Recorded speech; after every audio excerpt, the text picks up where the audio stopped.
नमस्कार दोस्तों। तो कैसे हो आप सभी। तो आशा करते हैं आप सभी अच्छे होंगे। तो आज की इस वीडियो में हम आपको फिर लेकर आए हैं आपका करंट अफेयर की क्लास। तो अगर आप लोग चैनल पर नए हैं तो आप लोग चैनल को सब्सक्राइब जरूर कर लेना। तो आज का तारीख है आपका 8 जून। तो 8 जून का हम आपको करंट अफेयर की क्लास लेकर आए हैं। जैसा कि हम आपको बता दें, डेली हम आपको करंट अफेयर की क्लास इस चैनल पर आपको डेली मिलता है। तो अगर आप लोग चैनल पर नए हैं तो आप लोग चैनल को सब्सक्राइब जरूर कर लेना। तो चलिए बिना किसी देरी का स्टार्ट करते हैं। तो सबसे पहला आपका प्रश्न क्या हो जाता है। नई दिल्ली में भारतीय भाषा अनुभाग का उद्घाटन किसने किया है। ऑप्शन है आपका रेखा गुप्ता ने, ऑप्शन बी आपका पीयूष गोयल, ऑप्शन सी आपका अमित शाह, ऑप्शन डी आपका विनय कुमार सक्सेना। तो आपको हम बता दें इसका राइट आंसर क्या हो जाएगा। तो आपको बता दें कि जो केंद्रीय गृह मंत्री हो जाते हैं आपके, कौन हो जाते हैं। तो आपको याद रखना है अमित शाह, जो कि आपका कहाँ पे किया गया था। तो आपको हम बता दें नई दिल्ली में कहाँ पे किया गया था। तो इसका उद्घाटन जो है मतलब भारतीय भाषा अनुभाग की बात करते हैं। तो इसका उद्घाटन बता दें हम आपको नई दिल्ली में हुआ था। कहाँ पे हुआ था, नई दिल्ली में। और किसके द्वारा, तो आपको बता दें इसका उद्घाटन जो कि अमित शाह के द्वारा इसका उद्घाटन किया गया। और आपको हम बता दें कि इसका उद्देश्य क्या था कि उद्घाटन किया गया। तो आपको बता दें जो भारतीय भाषा है आपका, भारतीय भाषा को बढ़ावा देने के लिए इसको मतलब स्थापित किया गया। और आपको बता दें जो आपका अनुसंधान है, अनुसंधान और आपका जो प्रोत्साहन है उसको मतलब बढ़ावा देने के लिए, मतलब भारतीय भाषा को बढ़ावा देने के लिए भारतीय भाषा अनुभाग का उद्घाटन किया गया। किसके द्वारा किया गया, अमित शाह के द्वारा। कहाँ पे किया गया, नई दिल्ली में। उसके बाद हम चलते हैं अगले प्रश्न में। तो अगला प्रश्न आपसे क्या पूछा है। G7 आपका शिखर सम्मेलन 2025 कहाँ आयोजित किया जाएगा। जो आपका G7 है, G7 की बात करते हैं मतलब क्या हो जाएगा, ग्रुप ऑफ 7। तो G7 का फुल फॉर्म क्या हो जाएगा, ग्रुप ऑफ 7 हो जाएगा, जो कि इसका शिखर सम्मेलन आपसे पूछा है। तो ऑप्शन है आपका जर्मनी, ऑप्शन बी है आपका जापान, ऑप्शन सी है आपका कनाडा, ऑप्शन डी है आपका फ्रांस। तो इसका राइट आंसर क्या हो जाएगा। तो आपको हम बता दें इसका राइट आंसर हो जाएगा ऑप्शन नंबर आपका कौन सा, ऑप्शन नंबर सी। आपको हम बता दें जो कनाडा के आपका अल्बर्टा आपका प्रांत है उसमें आपका आयोजन मतलब आयोजित किया जाएगा। और इसमें हम आपको बता दें जो आपका 7 की बात करते हैं तो इसमें कुल कितने आपका देश शामिल हो जाते हैं। तो आपको बता दें अमेरिका हो जाता है, आपका जर्मनी हो जाता है, इटली हो जाता है और आपका कनाडा और फ्रांस। तो कुल मिला के कितना हो जाता है। और फ्रांस के अलावा आपका जापान और आपका यूनाइटेड किंगडम, मतलब आपका मतलब 2 4 6 6 7 आपका हो जाता है 7। तो 7 देश G7 में आपका शामिल हो जाते हैं। तो एक बार हम फिर से रिपीट कर दे रहे हैं कि जो आपका G7 है, G7 शिखर में इसमें आपका अमेरिका हो जाता है, जर्मनी हो जाता है, इटली हो जाता है, कनाडा हो जाता है, फ्रांस हो जाता है, जापान हो जाता है, आपका यूनाइटेड आपका किंगडम। तो आपका कुल कितना देश शामिल हो जाते हैं इस सम्मेलन में। तो आपको याद रखना है 7 देश। और आपका G7 का फुल फॉर्म क्या हो जाएगा, तो ग्रुप ऑफ 7। तो आपको हम बता दें जो आपका G7 का फुल फॉर्म है, अभी आपका मतलब जो पेट का एग्ज़ाम हुआ था मतलब 2023 में बात करते हैं। तो जो पेट का पिछली बार एग्ज़ाम हुआ था उसमें पूछा गया था क्वेश्चन। तो G7 का फुल फॉर्म आप लोग अच्छे से पढ़ लेना कि ग्रुप ऑफ 7 G7 का मतलब फुल फॉर्म हो जाएगा। और आपको बता दें कि जो G7 शिखर सम्मेलन है 2025 में, इसका मतलब शिखर सम्मेलन में भाग लेने वाले कौन हो जाते हैं। तो आपको बता दें प्रधानमंत्री मोदी, जो कि आपको बता दें कनाडा में इसका आयोजन किया जाएगा, मतलब आयोजित किया गया जाएगा। तो किसके द्वारा इसका मतलब शिखर सम्मेलन होगा। तो आपको बता दें PM मोदी के द्वारा कनाडा में इसका G7 है आपका शिखर सम्मेलन आपका भाग लेंगे। कौन लेंगे भाग, तो आपको याद रखना है नरेंद्र मोदी। उसके बाद हम चलते हैं अगले प्रश्नों में। तो अगला प्रश्न क्या हो जाता है, भारत इंग्लैंड के बीच 5 आपका टेस्ट मैचों की श्रृंखला की पहला आपका मैच कहाँ खेला गया। ऑप्शन है आपका लॉर्ड्स लंदन, ऑप्शन बी आपका हेंडिगले आपका लीड्स, ऑप्शन सी आपका क्या लिखा है एजबेस्टन आपका बर्मिंघम बर्मिंघम, ऑप्शन डी आपका ओवल लंदन। तो इसका राइट आंसर क्या हो जाएगा, जो कि आपको बता दें भारत और इंग्लैंड के बीच आपका जो 5 टेस्ट मैच आपका खेला गया था, आपका कहाँ पे आयोजन किया जाएगा, कहाँ पे खेला जाएगा, तो आपको हम बता दें इसका मैच जो है इंग्लैंड में, कहाँ पे, तो आपको याद रखना है जो इंग्लैंड है आपका, इंग्लैंड और भारत के बीच टेस्ट मैच होने वाला है। और आपको बता दें कि जो आपका इसका राइट आंसर हो जाएगा, तो आपको बता दें इसका राइट आंसर हो जाएगा आपका क्या हो जाएगा, जो भारतीय क्रिकेट टीम है इंग्लैंड के लिए 6 जून को आपका रवाना होगा। तो पहला मैच कहाँ पे होगा, तो आपको हम बता दें इसका जो पहला मैच होगा 20 जून को खेला जाएगा। तो इसका राइट आंसर क्या हो जाएगा, तो आपको बता दें ओवल आपका लंदन में। तो आप लोग देख सकते हैं इसका राइट आंसर क्या हो जाएगा, तो आपको याद रखना है इसका राइट आंसर लंदन में हो जाएगा। और आपको हम बता दें कि अगर आप लोग चैनल पर नए हैं तो आप लोग चैनल को सब्सक्राइब जरूर कर लेना, क्योंकि आपको हम बता दें कि जो आपका करंट अफेयर की क्लास है हम आपको डेली इसी चैनल पर, आपका जो स्टडी टू सेल्फ चैनल है, तो स्टडी टू सेल्फ वाले चैनल को आप लोग सब्सक्राइब कर लेना, क्योंकि आपको बता दें डेली आपको करंट अफेयर की क्लास मिलती है और आपको स्टैटिक जीके क्लास मिलती है और जीके जीएस की। तो अगर आप लोग किसी भी एग्ज़ाम की तैयारी कर रहे हैं तो आप लोग इस वीडियो को ज़्यादा से ज़्यादा शेयर कर देना, और आप लोगों को अच्छा लगेगा तो आप लोग इस वीडियो को ज़्यादा से ज़्यादा लाइक और कमेंट ज़रूर कर देना। तो चलिए देखते हैं आपका अगला प्रश्न क्या है।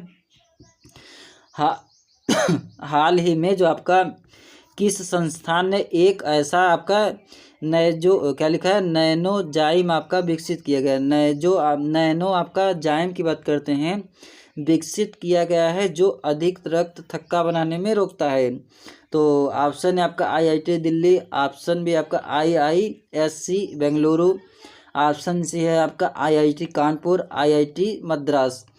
तो इसका राइट आंसर क्या हो जाएगा, तो आपको हम बता दें जो आपका आईआईएससी है बेंगलुरु में, उसकी बात करते हैं। तो आपको हम बता दें कि जो आपका आईआईएससी है इसका फुल फॉर्म क्या हो जाएगा, तो आपको हम बता दें इंडियन इंस्टीट्यूट ऑफ साइंस क्या हो जाएगा, मतलब जो आपका भारतीय आपका क्या हो जाएगा, जो भारतीय विज्ञान आपका संस्थान है। तो आपको बता दें इसका फुल फॉर्म क्या हो जाएगा आईआईएससी का, तो आपको याद रखना है इंडियन इंस्टीट्यूट ऑफ साइंस। जो कि आपको बता दें कि नैनो आपका जाइम की बात करते हैं, तो नैनो जाइम आपका जो रक्त है आपका, रक्त का थक्का बनाने में मतलब बनाने से रोकता है। और आपको बता दें जो आपका इसमें नैनोजाइम विकसित किया गया है, तो इसमें आपका जो हृदय है आपका क्या है, हृदय मतलब हार्ट, हृदय और आपका जो स्ट्रोक जैसी समस्या होती है मतलब उसको इलाज करना आपका संभव हो गया है।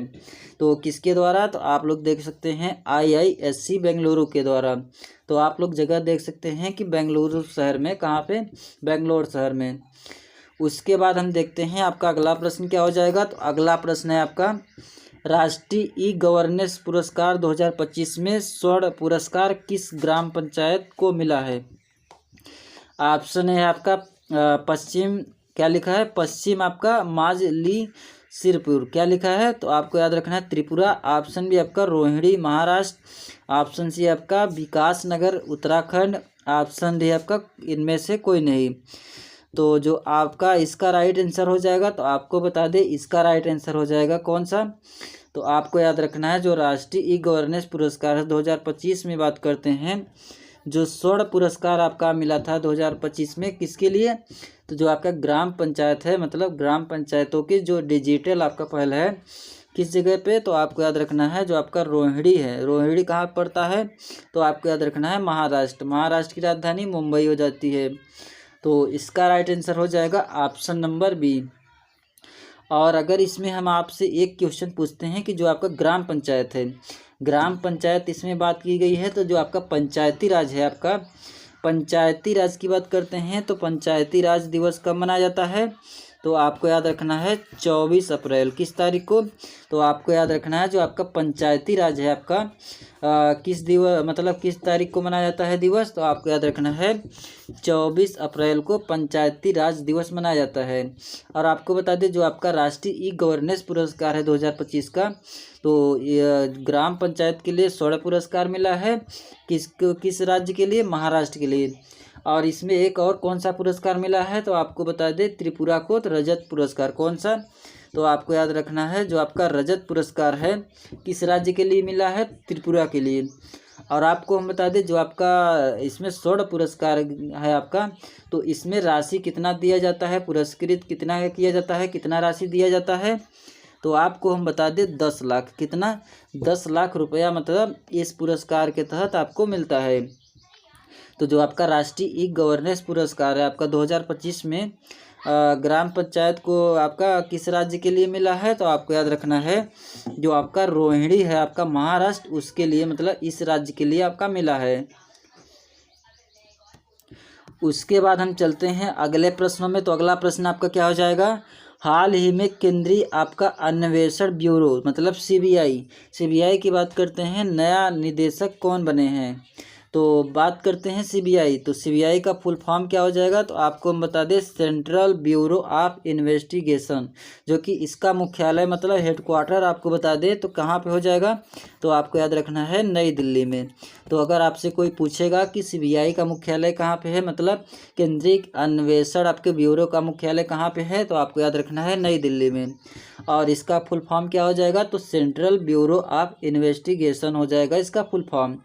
और आपको बता दें जो आपका 7 मई की बात करते हैं, तो 7 मई 2025 को जो आपका केंद्रीय अन्वेषण मतलब केंद्रीय जांच ब्यूरो की बात करते हैं, इसके निदेशक कौन बने हैं, तो आपको हम बता दें इसका राइट आंसर हो जाएगा प्रवीण आपका सूद, जो कि ऑप्शन नंबर भी इसका राइट आंसर हो जाएगा। और आपको बता दें कि इनका कार्यकाल मतलब 1 वर्ष बढ़ा दिया गया है, मतलब ये पहले भी सीबीआई के नए मतलब निदेशक रहे हैं। तो आपको बता दें इनका कार्यकाल बढ़ चुका है, मतलब 1 वर्ष के लिए बढ़ा दिया गया है। तो आप लोग देख सकते हैं कि जो आपका नया निदेशक है सीबीआई का, ऑप्शन नंबर भी प्रवीण सूद हो जाएगा। उसके बाद हम देखते हैं आपका अगला प्रश्न क्या हो जाएगा। तो अगला प्रश्न है आपका, हाल ही में आरबीआई ने जो आपका रेपो रेट है, क्या है, रेपो रेट कितने प्रतिशत की कटौती, तो कितना प्रतिशत की कटौती की है, तो आपको बता दें जो आपका आरबीआई है, आरबीआई की बात करते हैं तो लगातार तीसरी बार आपका जो रेपो रेट है आपका कितना किया गया है, तो आपको बता दें इसमें आपका 50 पॉइंट कितना, तो 50 पॉइंट मतलब घटा दिया गया है। अब बात करते हैं कि वर्तमान समय में जो आपका रेपो रेट है आपका 6% से लेकर आपका घटाकर कितना कर दिया गया है, तो आपको बता दें 5.50% घटा दिया गया है। तो 6% से मतलब 5.5% घटाएंगे तो कितना बचेगा आपका, मतलब 10.50। तो इसका राइट आंसर हो जाएगा ऑप्शन नंबर बी।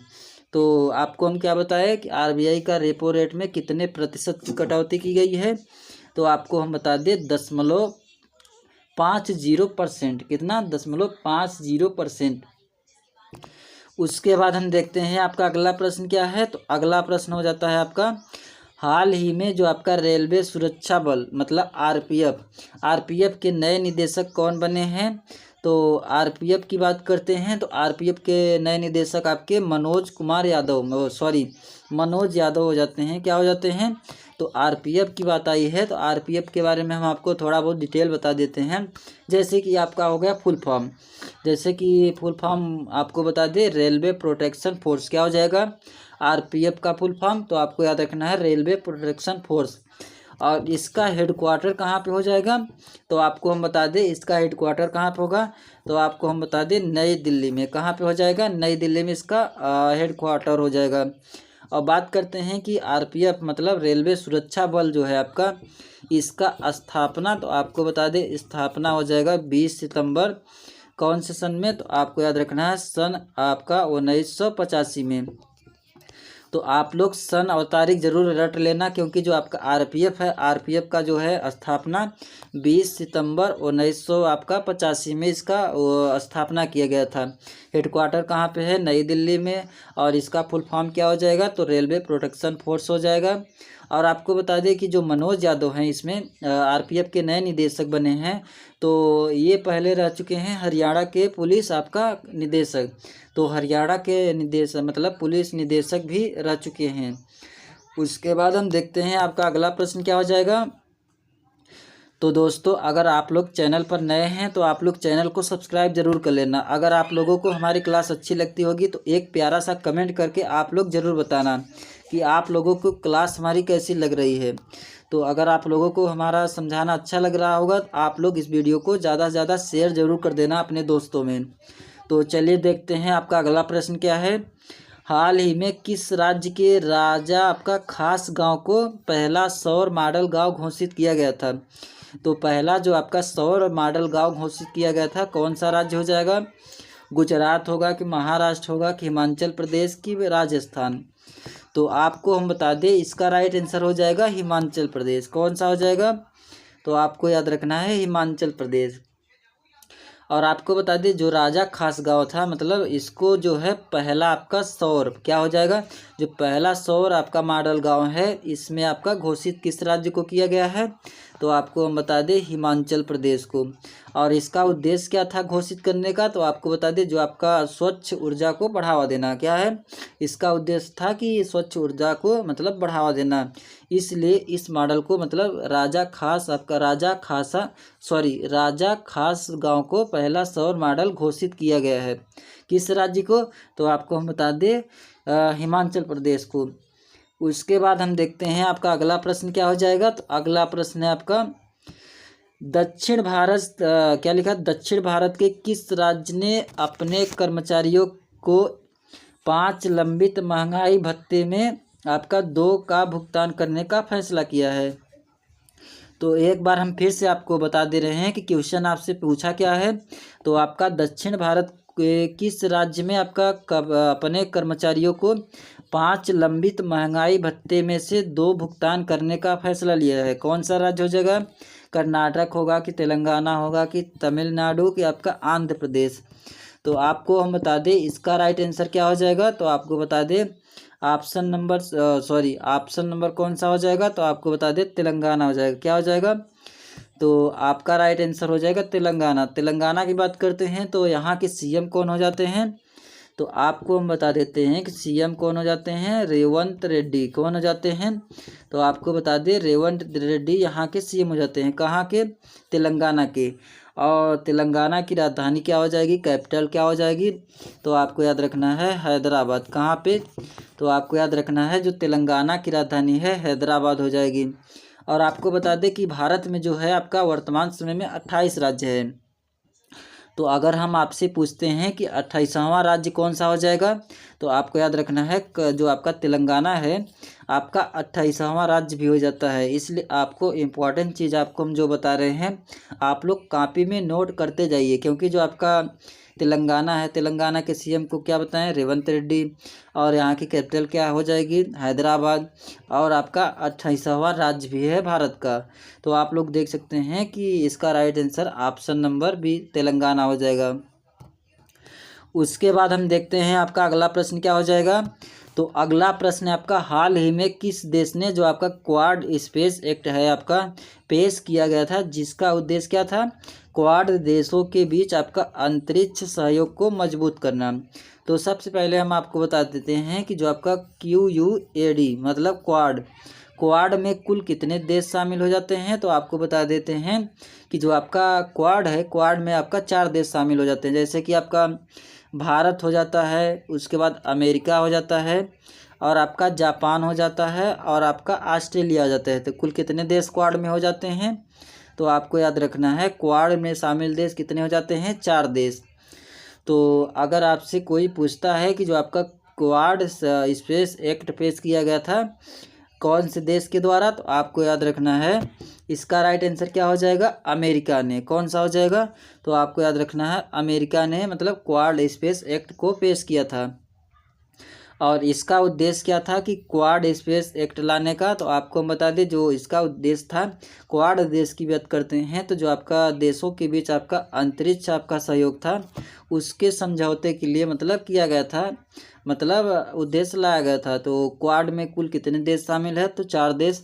4 देश कौन कौन से हो जाते हैं? तो हम आपको क्या बताएं, एक तो हो जाता है भारत, अमेरिका, जापान हो जाता है, और आपका ऑस्ट्रेलिया हो जाता है। तो 4 देश क्वाड में शामिल हो जाते हैं। तो उसके बाद हम चलते हैं अगले प्रश्नों में। कौन सा प्रश्न है आपका? विश्व के सबसे ऊंचा आपका railway arch bridge Chenab bridge का उद्घाटन किसने किया? तो जो आपका विश्व का सबसे ऊंचा पुल है आपका रेलवे आर्क ब्रिज की बात करते हैं, जो कि चिनाब ब्रिज का उद्घाटन किसने किया है? ऑप्शन है आपका जगदीप आपका धनखड़, ऑप्शन बी आपका नरेंद्र मोदी, ऑप्शन सी आपका राजनाथ सिंह, ऑप्शन डी आपका डॉक्टर जितेंद्र सिंह। तो इसका राइट आंसर क्या हो जाएगा, तो आपको बता दें जो आपका दुनिया का भी हाल में आपका मतलब 6 जून को, किस तारीख को, तो हम तारीख भी आपको बता देते हैं। 6 जून 2025 को जो आपका उद्घाटन किया गया था दुनिया का सबसे ऊंचा आपका पुल रेलवे आर्क ब्रिज, जो कि चिनाब नदी पर आपका बना है। तो आपको बता दें किस नदी पे बना है रेलवे आर्क ब्रिज, जो कि चिनाब रेल ब्रिज हो जाता है दुनिया का सबसे ऊंचा पुल। तो आपको बता देते हैं कि जो आपका चिनाब नदी है उसके ऊपर बनाया गया है। आपको बता दें किसके द्वारा उद्घाटन, तो आपको बता दें नरेंद्र मोदी मतलब भारत के प्रधानमंत्री के द्वारा इसका उद्घाटन किया गया है। और आपको बता देते हैं कि इस पुल की खासियत और क्या रहने वाली है, तो आपको बता दें इस पुल की लंबाई लगभग आपको बता देते हैं 1315 मीटर। कितना, 1315 मीटर इसकी आपका पुल की लंबाई हो जाती है। और आपको बता देते हैं जो नदी था आपका, नदी के तल से बात करते हैं जो आपका ऊंचाई है, कितना ऊंचाई था, तो आपको बता दें 359। कितना, 359 मीटर यहाँ मतलब नदी के तल से इसकी ऊंचाई हो जाती है पुल की। और किस नदी पे आपका बना है, तो आपको याद रखना है चिनाब नदी। किसके द्वारा उद्घाटन किया गया है, तो आपको याद रखना है नरेंद्र मोदी के द्वारा। और कहाँ पे किया गया है, तो आपको याद रखना है जम्मू कश्मीर में। कहाँ पे किया गया है, तो आपको याद रखना है जम्मू कश्मीर में। तो आप लोग देख सकते हैं कि जो आपका चिनाब रेल ब्रिज है आपका किस जगह पे है, जम्मू कश्मीर में, जो कि प्रधानमंत्री नरेंद्र मोदी के द्वारा 6 जून को इसका उद्घाटन किया गया है। उसके बाद हम देखते हैं आपका अगला प्रश्न क्या हो जाएगा, तो अगला प्रश्न है आपका 28वां राष्ट्रीय आपका ई गवर्नेंस आपका सम्मेलन 2025 कहाँ पर आयोजित किया मतलब होने वाला है, नई दिल्ली में कि बेंगलुरु में कि विशाखापत्तनम कि आपका मुंबई। तो आपको हम बता दें इसका राइट आंसर क्या हो जाएगा, तो जो आपका 28वां आपका राष्ट्रीय ई गवर्नेंस आपका सम्मेलन है 2025 की बात करते हैं तो कब हुआ था, तो आपको हम बता दें 9 जून से आपका 10 जून तक आपका इसका सम्मेलन होने वाला है, जो कि कहाँ पर होने वाला है, तो आपको हम बता दें जो आपका विशाखापत्तनम है मतलब आंध्र प्रदेश में इसका आयोजन किया जाएगा। तो किस जगह पे आयोजन किया जाएगा, तो आप लोग देख सकते हैं इसका राइट आंसर विशाखापत्तनम, जो कि कहाँ पे हो जाएगा, तो आपको याद रखना है आंध्र प्रदेश। आंध्र प्रदेश की राजधानी क्या हो जाएगी, तो आप लोगों को अगर पता होगा तो आप लोग ज़रूर बताना कि आंध्र प्रदेश की राजधानी यहाँ के सीएम कौन हो जाते हैं। तो आप लोग इसका उत्तर कमेंट बॉक्स में ज़रूर बताना, हम इसको नहीं बताएंगे। तो जो आपका 28वां राष्ट्रीय ई गवर्नेंस सम्मेलन 2025 कहाँ पे आयोजित किया गया था, विशाखापत्तनम में। उसके बाद हम देखते हैं आपका अगला प्रश्न क्या हो जाएगा, तो अगला प्रश्न है आपका द वाइट टाइगर पुस्तक के लेखक कौन हो जाते हैं। ऑप्शन है आपका अरुंधति राय, ऑप्शन बी आपका अरविंद क्या लिखा है अडिगा, ऑप्शन सी आपका विक्रम सेठ, ऑप्शन डी आपका अमिताभ घोष। तो इसका राइट आंसर क्या हो जाएगा, तो आपको बता दें जो आपका द वाइट टाइगर की बात करते हैं इस पुस्तक के लेखक कौन हो जाते हैं, तो आपको बता दें अरविंद क्या लिखा है अडिगा जो है इसका राइट आंसर हो जाएगा। आपको बता दें जो आपका पुस्तक है, पुस्तक का नाम क्या है, द वाइट टाइगर की बात करते हैं, तो आपको बता दें 2008 में किस सन में प्रकाशित हुआ था, तो सन आप लोग देख लेना कि जो आपका द वाइट टाइगर के मतलब पुस्तक है आपका 2008 में इसका प्रकाशित हुआ था। उसके बाद हम देखते हैं आपका अगला प्रश्न और लास्ट क्वेश्चन भी है। तो अगर अभी तक आप लोग वीडियो को लाइक नहीं किए हैं तो आप लोग वीडियो को लाइक करके चैनल को सब्सक्राइब जरूर कर लेना। तो चलिए देखते हैं फटाफट आपका लास्ट क्वेश्चन। तो हाल ही में विश्व कीट दिवस आपका कब मनाया जाता है, 4 जून को मनाया जाता है कि 6 जून को कि 5 जून को कि 7 जून को। तो आपको हम बता दें कि जो आपका कीट दिवस मनाया जाता है किस तारीख को मनाया जाता है, तो आपको हम बता दें 6 जून को आपका विश्व कीट दिवस मनाया जाता है। तो कौन सा राइट आंसर हो जाएगा, ऑप्शन नंबर बी। आपको बता देते हैं कि जो आपका कीट दिवस है, कीट दिवस की खासियत क्या है, उद्देश्य क्या था इसको मतलब इस दिवस को मनाने में, तो आपको बता दें कि इस दिवस को मनाने का उद्देश्य यही था कि जो कीट है कीट के प्रति समाज में जो आपका सकारात्मक क्या है, सकारात्मक और आपका जो दृष्टिकोण है उसको विकसित करना। तो अगर इसमें हम आपको एक क्वेश्चन और पूछ लेते हैं, तो आपको अगर हम पूछते हैं कि अगर जो विश्व कीट दिवस है आपका पहली बार कब मतलब मनाया गया था, तो आपको बता दें 2017 में जो आपका विश्व कीट दिवस है आपका किस सन में मनाया गया था, तो आपको बता दें 2017 में। किस सन में? 2017 में। और आपको बता दें कि पहली बार 2017 में, और इसका उद्देश्य क्या था? कीट प्रबंधन के महत्व को, जागरूकता को बढ़ाना। और आपको बता देना है कि 5 जून को कौन सा दिवस मनाया जाता है, तो आपको हम पिछले वीडियो में हम आपको बताए थे कि जो आपका विश्व पर्यावरण दिवस है 5 जून को मनाया जाता है। किस तारीख को? 5 जून को। जो कि आपको बता दें इस वर्ष का थीम क्या रहने वाला था, तो आपको हम बता दिए थे प्लास्टिक प्रदूषण को मतलब समाप्त करना या अंत करना। और आपको हम इसमें एक पॉइंट और क्लियर कर देते हैं कि जो आपका विश्व का पर्यावरण दिवस है आपका पहला कब मनाया गया था, तो आपको बता दें 5 जून 1974 में इसको मनाया गया था। और जो आपका विश्व कीट दिवस है 2017 में पहली बार मनाया गया था। तो विश्व कीट दिवस कब मनाया गया है, तो आपको हम क्या बताए हैं, 6 जून को मनाया जाता है हर वर्ष। तो दोस्तों आज के इस वीडियो में हम आपको करंट अफेयर के 15 क्वेश्चन लेकर आए थे। जैसा कि हम आपको बता दें डेली हमारे इस चैनल पर आपको करंट अफेयर की क्लास मिलती है। तो अगर आप लोगों को हमारी क्लास अच्छी लगती होगी तो आप लोग इस वीडियो को ज़्यादा से ज़्यादा शेयर कर देना, और आप लोगों को अच्छा लगेगा तो आप लोग एक कमेंट करके चैनल को सब्सक्राइब भी कर लेना। क्योंकि आपको बता दें कि अभी हम आपको करंट अफेयर की क्लास और आपका स्टैटिक जीके जीएस हिंदी की क्लास हमारे इस चैनल पर आपको वीडियो अपलोड हो रही है। तो अगर आप लोगों को हमारी क्लास अच्छी लग रही है तो आप लोग चैनल को सब्सक्राइब करके आप लोग डेली इस क्लास को कर सकते हैं। तो आशा करते हैं आप लोग हमारी बातों को समझ गए होंगे। तो चलिए दोस्तों हम अगले वीडियो में अगले टॉपिक के साथ मिलते हैं, तब तक के लिए धन्यवाद।